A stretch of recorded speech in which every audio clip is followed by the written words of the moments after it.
뭐 설 연휴에는 열리지 않고 이후죠. 네. 이후에 이제 보시면 이제 설 연휴 이후에 저는 일단 무조건 한 번은 저는 하락해야 된다. 하락을 해야 한다. 그러니까 연휴 전에 나오든 연휴 이후에 나오든 일단 무조건 한 번 하락은 해야지만 제대로 올라갈 수 있다라고 저는 생각을 합니다. 그래서 어느 정도 이번 조정은 무조건 어느 정도로 매수를 서서히 해야 되는 조정이라고 생각하고. 그럼 건강한 조정이라고 봐도 되나요? 그죠. 예. 건강한 조정보다는 또 다른 상승이 있기 위한 조정이다라고 볼 수 있고, 이번 조정 때 분할로 계속 매수를 해놓으셔야 됩니다. 그러면 이제 증시가 세게 한번 이렇게 올라갈 거란 말이에요. 이번에도 그전에도 보시면 아시겠지만 증시가 떨어지고 나서 3일 정도 연짝 떨어지고 나서 쫙 올라가 버렸죠. 그런 것처럼 이번에 증시가 쫙 떨어진다면 쫙 올라갑니다. 왜? 투자자 고객 예탁금들이 지금 64조 정도가 이제 남아 있고 증시에 들어올 수 있는 돈들이 남아 있단 말이에요. 그렇기 때문에 증시가 떨어지는 것만 바라보고 있는 사람들도 분명히 있습니다. 그래서 어느 정도 제가 보기에는 국민연금에서도 이번에 매도세가 많이 나왔잖아요. 네. 많이 나왔는데 어쩔 수 없이 국내 주식에 대한 비중을 줄일 수밖에 없는 상태이고, 해외 주식을 좀 늘리겠다라는 내용도 나오고 있단 말이에요. 우리나라도 한번 떨어지고 나면은 국민연금 매수가 또 들어올 수 있습니다. 그러니까 어느 정도 들어올 수 있는 부분도 있고, 차트적으로 보거나 뭐 다른 거 다 봤을 때 증시가 이번에 떨어진다 하더라도 다시 올라올 수 있다. 이번 떨어지는 게 뭐 폭락장의 시작이다 이런 건 아니라는 거예요. 이제 떨어지고 나서 다시 한번 올라온다면 그때 가서야 이제 서서히 이제 좀 위험한 거 아닌가 생각할 수 있어야 된다라고 생각하는데, 네. 일단 제가 차트를 하나 좀 보면서 좀 말씀해 드리겠습니다. 오늘은 제가 달러 차트를 좀 준비를 했습니다. 달러 차트를 보시면 위쪽에 이제 여기 지표가 하나 있고요. 아래쪽엔 달러의 차트가 있습니다. 과거에 이제 보시면 이게 달러의 월봉 차트인데요.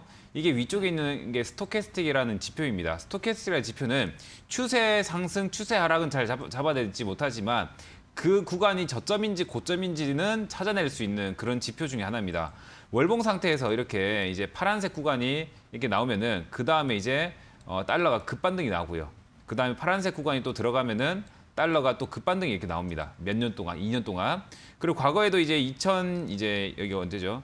2018년에도 달러가 이제 월봉상 침체권이 들어가니까 2년 동안 달러가 약간 상승이 나왔거든요. 근데 이번에도 달러가 하락하면서 이 침체권이 서서히 나오고 있습니다. 그렇다는 것은 일단 달러가 저점을 서서히 잡아가고 있다. 그럼 중기적으로 달러는 강세가 될 수 있다는 거예요. 그럼 시장에는 뭐냐? 시장에는 악세고 시장은 떨어질 수 있다. 시장은 단기적으로 더 올라갈 수도 있겠지만 중기적으로는 좀 떨어질 수 있다라고 좀 보시는 게 좋지 않을까라고 생각을 하고, 그다음에 이제 차트를 한번 볼게요. 자, 월봉 차트도 또 보시면 지금 4개월 동안 단 한 번도 음봉이 없었습니다. 시장에. 이렇게 음봉이 한 번도 없는 시장은 제가 보기에는 제가 이제 이때가 봤을 때 그런 증시 많이 없습니다. 이제 많이 없는데 일단 증시가 굉장히 많이 오르면서 음봉이 한 번도 없는 그런 증시가 되고 있다. 이건 굉장히 위험한 증시다라고 보고 있고, 일단 이제 일봉으로 본다 하더라도 지금 보시면 오늘 음봉이 나왔는데 거래량들이 엄청나게 터졌단 말이에요. 그러네요. 그러니까 이거는 그 전보다 거래량이 더 터졌습니다. 근데 오히려 거래량 터졌음에도 불구하고 이거 3,140포인트, 3,150포인트 위쪽으로는 올라가지 못하고 있단 말이에요.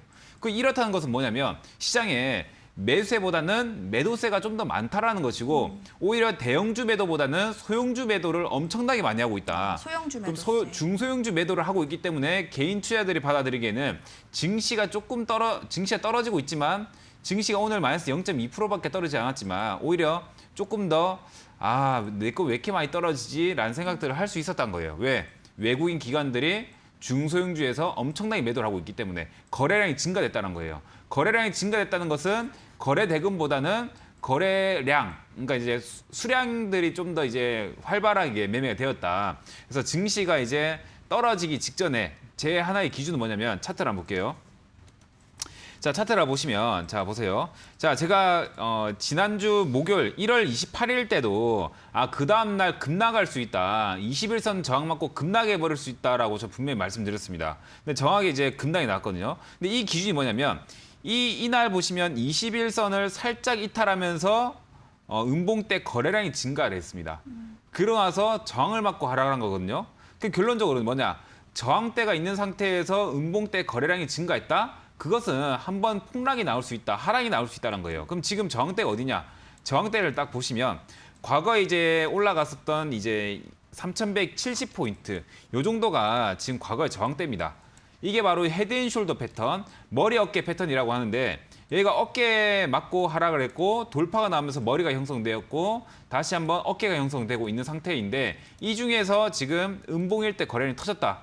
이거는 저항대를 막히고 있는 상태에서 터졌기 때문에 내일도 그리고 다음 주까지도 어느 정도 조심을 해야 된다라고 저는 생각을 합니다. 그래서 이번에 증시가 떨어질 때는 제가 보기에는 일단 61선을 한번 박살을 한번 내줘야지만 61선 아래로 떨어져야지만 이게 반등을 정말 강하게 할 겁니다.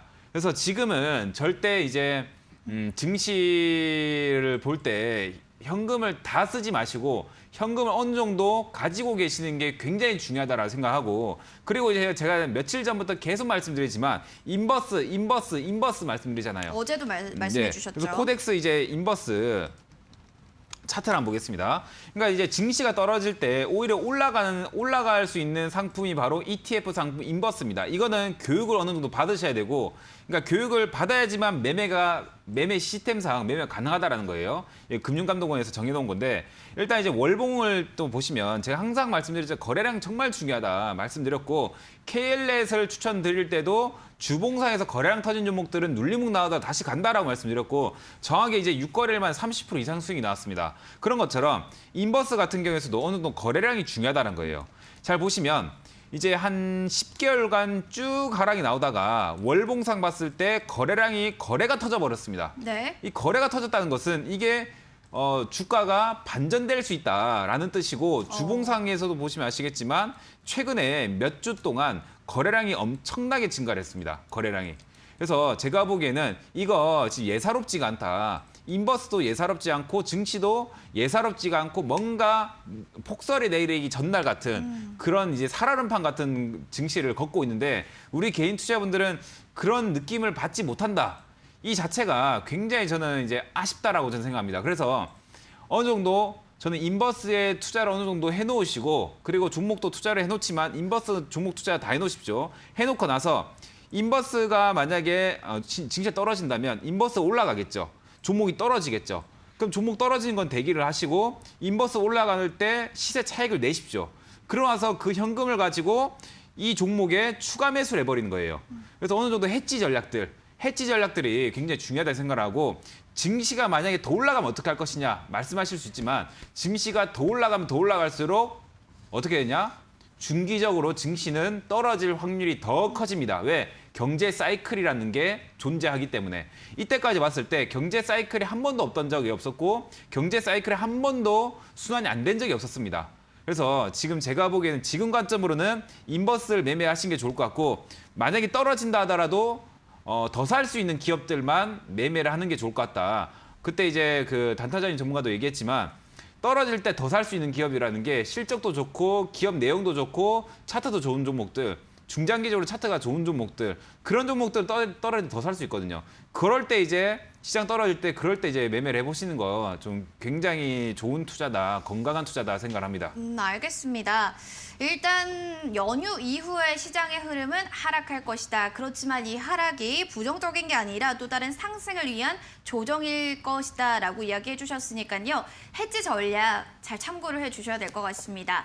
자, 그러면은 연휴 후에 증시 좀 어떻게 올라갈 건지 하락할 건지 단타장의 전문가님은 어떻게 보이시죠? 네, 저는 솔직히 말씀드려서 아직 좀 모르겠다라고 말씀드리고 싶어요. 근데 폭풍 전야다라고 하셨잖아요. 네. 어떤 의미로 말씀을 해주신 건가요? 일단 폭풍 전야라는 게 이제 나쁜 의미라기보다는 그만큼 이제 시장이 엄청나게 이제 그 방향성을 크게 가져갈 수 있다라는 거를 이제 내포한 말이었고요. 네. 시장이 이제 연휴 후에 어떻게 될지 아직은 모르겠다. 너무 비겁한 답변이었나요? 그래서 우리 투자자 여러분들이 그래도 어느 정도 좀 어떠한 부분에 포커스를 맞춰서 봐야 되는지 그래서 말씀을 드렸던 게 연준 의장과 그리고 이제 미국 쪽의 움직임을 주시하라고 말씀을 드렸습니다.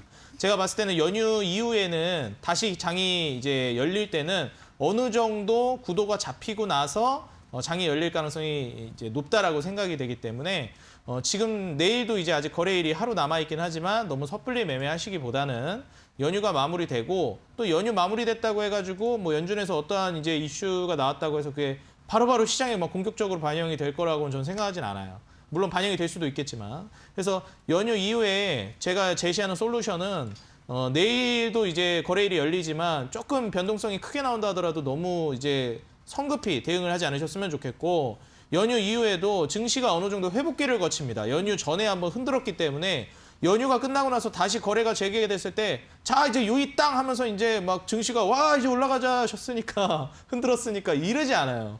그렇기 때문에 어느 정도 이제 소강 상태 그리고 이제 좀 회복기를 거치는 증시가 나올 수가 있으니까 확실히 연휴 이후에도 관망세를 띠는 증시가 나올 수가 있고 혼조세를 띨 가능성이 높다고 봅니다.